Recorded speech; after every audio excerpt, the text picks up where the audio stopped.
আজকে যেহেতু রবিবার সেজন্য ঘুম থেকে অনেকটা লেট করে উঠেছি। তো ঘুম থেকে ওঠার পর স্নান পুজো সেরে রান্নাঘরে এসে চাটাও করে নিয়েছি। আর তোমার দাদাভাইয়ের জন্য একটা পরোটা ভেজে নিয়েছি।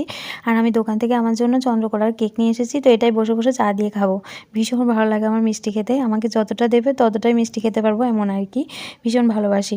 তারপর চাটা খেয়ে এখন ভাতের হাঁড়িটা বসিয়ে দিয়েছি আর ওদিকে খাটটা গুছিয়ে নিয়েছিলাম। আর তোমার দাদাভাই গেছে হচ্ছে সবজি আনতে, কারণ ঘরে সবজি কম ছিল আর একটু চিকেনও আনবে।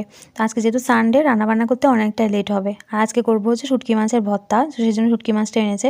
যাদের পাটা নেই তারাও মিক্সারে এভাবে পেস্ট করে শুটকি মাছের ভর্তাটা করে নিতে পারো। তো সেজন্য শুটকি মাছটাকে লঙ্কাগুলোকে শুকনো কড়াতে টেলে ভালো করে টেলে তারপর মিক্সারের মধ্যে দিয়ে ধনেপাতা, তারপর নুন আর একটু পেঁয়াজ দিয়ে ভালো করে পেস্ট করে নিলেই হয়ে যাবে। আর এই যে আমার চিকেনটাও হয়ে গেছে। তো গরম গরম ভাতের সাথে শুটকি মাছের ভর্তা দারুণ লাগে খেতে। আমার তো এখনই জিভে চলে আসছে।